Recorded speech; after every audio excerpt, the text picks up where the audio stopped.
조기 대선이 발생했을 때 이재명 대표의 명운 역시 지금 그렇게 안정적이지는 못합니다. 왜냐하면 사법 리스크가 있기 때문이겠죠. 특히나 공직선거법 재판과 관련해서는 상당히 의미 있는 또 여론조사 결과가 나왔습니다. 화면을 함께 보시죠. 어떻게 일정을 진행시켜야 하느냐라는 질문을 했을 때 절반이 넘는, 훌쩍 넘는 62%에 달하는 우리 국민들이 선거법에 따라서 일정 안에 진행되어야 한다라는 목소리가 나왔습니다. 기간에 상관없이 충분히 심리를 해야 된다라는 의견도 적진 않았습니다. 29%, 모르겠다, 무응답도 9% 정도 됐습니다. 그러나 어쨌든 2배 이상, 충분히 심리를 해줘야 된다는 의견보다 2배 이상 더 많은 62%에 달하는 국민이 선거법에 따라서 일정 안에 진행되어야 한다라고 얘기를 합니다. 그렇다면 만약에 저렇게 됐을 경우에 여러 가지 우려들이 나오고 있는데 그 우려들 저희가 직접 목소리로 한번 들려드리도록 하겠습니다. 들어보시죠. 후보 등록했는데 그 이후에 대법원에서 당선 무효형이 선고가 됐다. 그럼 어떻게 되는지 아십니까?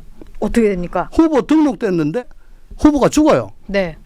교통사고로 죽어요. 후보 없이 그냥 지나가는 겁니다. 후보 등록 이후에는 추가로 못합니다.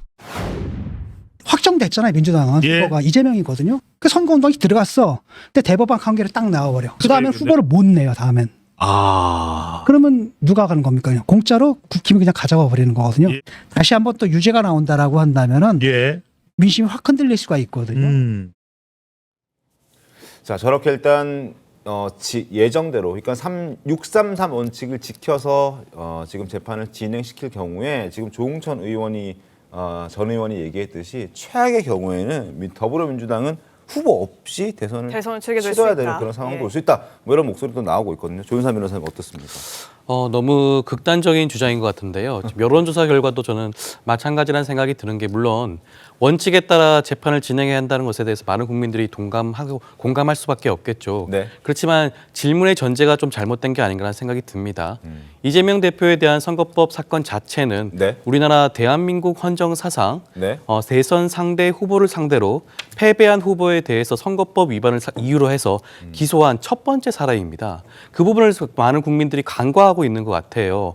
패배했던 이재명 후보에 대해서 선거법 위반을 기소하고 난 다음에 2년 6개월 동안 탈탈 털어서 6개의 기소를 했고요. 5개의 재판이 진행되고 있고 그중에 2개의 재판에 대해서 1심이 끝났을 뿐입니다. 그리고 두 번째 사건의 선거법 위반 사건의 경우에는 네. 1심에서 유죄가 나왔기 때문에 항소심 단계에서 충분히 충실한 심리를 통해서 무죄를 주장할 수 있는 그런 기회를 부여하는 것이 타당하다고 할 수가 있겠죠. 다른 어느 선거법 재판에서도 3개월을 준수한 경우가 거의 없습니다. 그러한 전례를 본다면 왜 유독 이재명 대표의 선거법 사건에 대해서만 3개월이라는 기간을 준수해야 되는지 그 부분도 좀 지적을 하고 싶고요. 네. 그리고 설령 항소심에서 유죄가 나온다고 하더라도 대법원 선고가 아직 남아 있죠.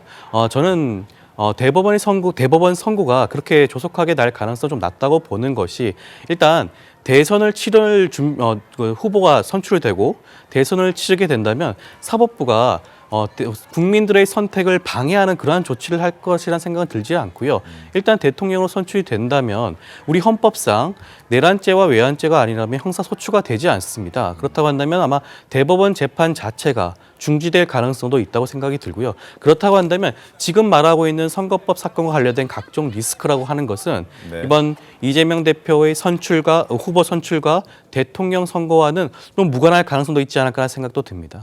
무관할 가능성이 있다. 그런데 이제 야권에서는 보는 것이 지금 2심 항소심 재판부가 집중 심리하겠다라고 해서 빨리 끝내겠다는 취지이고 그렇게 되면 야권에서 이제 얘기가 무죄이기 때문에 이렇게 빨리 하겠다라는 것이다. 지금 이런 주장도 하고 있거든요. 근데 이 논리라면 대법 판결도 빨리 나와야 되는 것 아니냐 이런 얘기가 또 연결될 수 있을 것 같은데 그럼 원래 예정대로라면 한 5월 중순쯤이면 대법 선고가 나야 되고 대선보다 더 일찍 치러질 수도 있다는 거잖아요. 일단 탄핵 심판 결정이 언제 나올지 알 수 없기 네. 때문에 그리고 조기 대선의 여부도 아직 확정된 것이 아니긴 합니다만은 지금 서울고등법원 재판부가 2월 26일까지 변론 종결하겠다고 하니까 빠르면 3월 12일 아니면 한 3월 19일 정도에 2심 판결이 나올 가능성이 높습니다. 그러면 대법원은 그로부터 석 달 안에 판결 선고를 해야 되니까 6월 한 중하순경까지는 6월, 판결이 나와야 예. 되겠죠. 그러면은 조기 대선이 그 이전이 될지 그 이후가 될지는 아직 단정할 수 없습니다. 다만 중요한 것은 이 사안에 대해서 말하는 민주당의 태도입니다. 이 허위사실 공표 혐의가요, 그냥 허위사실 공표가 아니지 않습니까? 이재명 대표가 국회의원 선거나 지방선거에 나가서 허위사실 공표를 해서 재판을 받고 있는 게 아닙니다. 바로 지난 대선에서 허위사실 공표를 한 혐의로 재판을 받고 있는데, 대선에서 있었던 허위사실 공표의 유무죄가 최종적으로 가려지지 않고 다음 대선에 똑같은 후보가 또 나온다.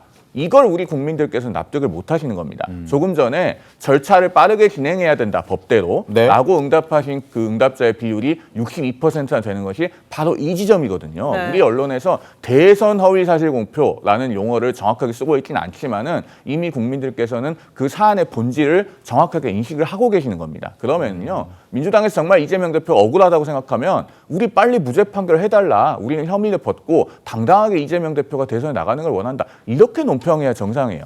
그게 아니고 왜 이렇게 빨리 하느냐, 그리고 그때까지 확정 안 될 수도 있다, 이렇게 계속 얘기하는 것은 사실은 이재명 대표는 유죄다, 이 9글자를 아주 길게 늘려서 말하는 것과 다름이 없다. 저는 이 말씀을 드리고 싶습니다. 네, 알겠습니다. 이 유력 대선 주자죠. 이재명 대표이지만 사법 리스크 변수로 현재까지도 위태위태하다, 이런 말들 나오고 있습니다. 그 상황 속에서 당내 비명계 인사들도 속내를 숨기지 않고 있는데요. 내용 들어보시죠. 이재명 대표 일극 체제에 머물러 있다는 취지의 발언을 했는데요. 뭐 다양한 목소리가 있는 건 바람직하다고 생각합니다. 그 일사불란한 움직임이 중요한 게 아니고요. 예. 그 다양성과 건전한 경쟁이 비춰지는 것이 예. 국민에게도 안심을 줄 수가 있고, 예. 야구 플레이오프에서 1등하는 팀이 우승하는 거 아닙니다. 미국 예를 들면은 대학 축구에서는 이번에 우승한 팀은 8등하는 팀이 우승했습니다. 어떤 결과가 나올지 알 수가 없고. 이제 정치를 바꿔야 되지 않겠습니까, 여러분? 어느 한 사람이나 어느 한 사고의 독주를 허용하지 않는, 그리고 다원주의를 지향하면서도 폭력적인 은행을 용납하지 않는다는 것을 국민들께 똑똑히 보여드려야 된다고 생각합니다. 바로 그런 국민들이 간절히 바라는 어떤 그런 부분에 제가 할 역할이 있다면 제가 열심히 하겠다. 정말 뚜벅뚜벅 제 몫을 다하겠다. 서영수 대변인, 네. 지금 다른 비명계 인사들은 이재명 대표 사법 리스크 이제 문제를 지적하면서 좀 더 안정적인 인물이 대선 주자로 나서야 한다, 야권의 후보가 돼야 된다, 이런 주장과 함께 다원주의도 같이 강조를 하고 있어요. 아마 다원주의가 더 먼저지 않을까 싶어요. 네. 그러니까 이제 사법 리스크에 대한 공격은 국민의힘에서 충분히 하고 있는 것이고, 그게 이제 이재명 대표에게는 유력한 대선 주자이기 때문에 정치적으로 공격을 또 감내할 수밖에 없는 겁니다. 그리고 이재명 대표는 이미 그 2심에 대해서 법원의 절차에 따라서 임하겠다라고 이미 얘기를 한 상황이기 때문에 계속해서 하겠다는데 더 빨리 하라고 하는 것은 밥 빨리 먹어라, 더 빨리 먹어라, 막 이런 식이거든요. 그러니까 이 부분에 대해서 정치적으로 공격이 들어오는 건 인정할 수 있으나 거기에 대해서 너무 과도한 공격은 국민의힘 측이나 또 민주당 내에서도 이 사법적인 부분의 공격이 과했을 때 역풍이 올 수 있다. 다만 다원주의나 다양성에 대한 부분들이 민주당에 좀 더 안착이 되고 좀 부족한 부분을 채워야겠다는 부분들은 아까 이재명 대표가 얘기했듯이 어떤 다양한 의견들이 있는 건 바람직하다라고 했기 때문에 저는 이런 목소리들이 이제 그 앞으로 있을 수 있는 대선의 어떤 그 당내 경선에서 네. 뭔가 여러 가지의 목소리를 낼 수 있는 판이 깔리지 않을까. 이제 시동 정도 거는 거기 때문에 이제 더 다양한 당내 여러 가지 의견들이 나올 것으로 보고, 이재명 대표는 이 부분에 대해서는 이거를 불쾌하지 말고 약으로 생각하면서 네. 자기가 최대한 이용하는 전략을 짜는 게 도움이 될 것으로 보입니다. 근데 지금 예. 민주당 당원 구조라고 하면은 경선을 통과하긴 다른 후보들은 좀 어려운 거 아닌가요? 지금 현재는 뭐 부인할 수는 없죠. 그러나 이게 정치라는 게 생물이라서 네. 어떻게 될지 모르는 것이에요. 네. 그래서 이제 여당의 공격과 당내에서 그리고 본인이 가지고 있는 여러 가지 사법 리스크에 대한 부담감을 어떻게 이제 잘 해결해 나가면서 네. 지혜롭게 풀어갈지, 그거는 이제 이재명 대표의 숙제다. 그러니까 윤희석 대변인님, 어쨌든 간에 어쨌든 뭐 사법 리스크를 안고 있는 뭐 그런 더불어민주당의 이재명 지금 대표가 어쨌든 최종적으로 유죄 가능성을 또 배제할 수 없는 것 아니겠습니까? 대신 대법원 선고까지 우리가 기다려봤을 때 그런 사람이 대선에 출마하게 되고 또 대통령이 만약에 된다면 그 또한 우리나라에 또 불행이라는 지적도 꽤나 많거든요. 바로 그 지점입니다. 네. 만약 대법원 판결이 안 난 상태에서 대선이 치러진다는 경우에 그 대선전에서는 모든 화두가 이재명 대표 대법원 판결 이거 어떻게 할 겁니까? 재판 진행할 겁니까? 만약에 당선이 되면 어떻게 할 겁니까? 이 얘기 계속 나올 겁니다. 그럼 뭐라도 답을 해야 돼요. 이재명 대표는. 제가 당선되면 대법원에서 아무 일도 못하게 할 거예요. 이렇게는 말 못할 겁니다. 그럼 뭔가 약속을 해야 될 텐데 조윤선 변호사께서는 이게 탄핵소추가 중지된다고 하는데 소추의 의미는 여러 법학자들도 아주 다양하게 해석을 하고 있어요. 어쨌든 정치적으로 해석을 할 때 허위사실 유포로 대통령 선거 나갔던 사람이 그 허위사실 때문에 당선도 될 뻔했어요. 네. 차이가 거의 안 났기 때문에 이런 상황을 우리 유권자들이 워낙에 잘 알고 계시기 때문에 이게 단순히 대법원 판결이 났냐 안 났냐 여부에 따라서 결정될 일은 아니다. 그렇기 때문에 민주당의 슬픈 현실이 다가오는 겁니다. 다른 후보가 안 보이고 그 후보밖에 없다는 거예요. 이걸 민주당에서 냉정하게 분석하기를 바랍니다.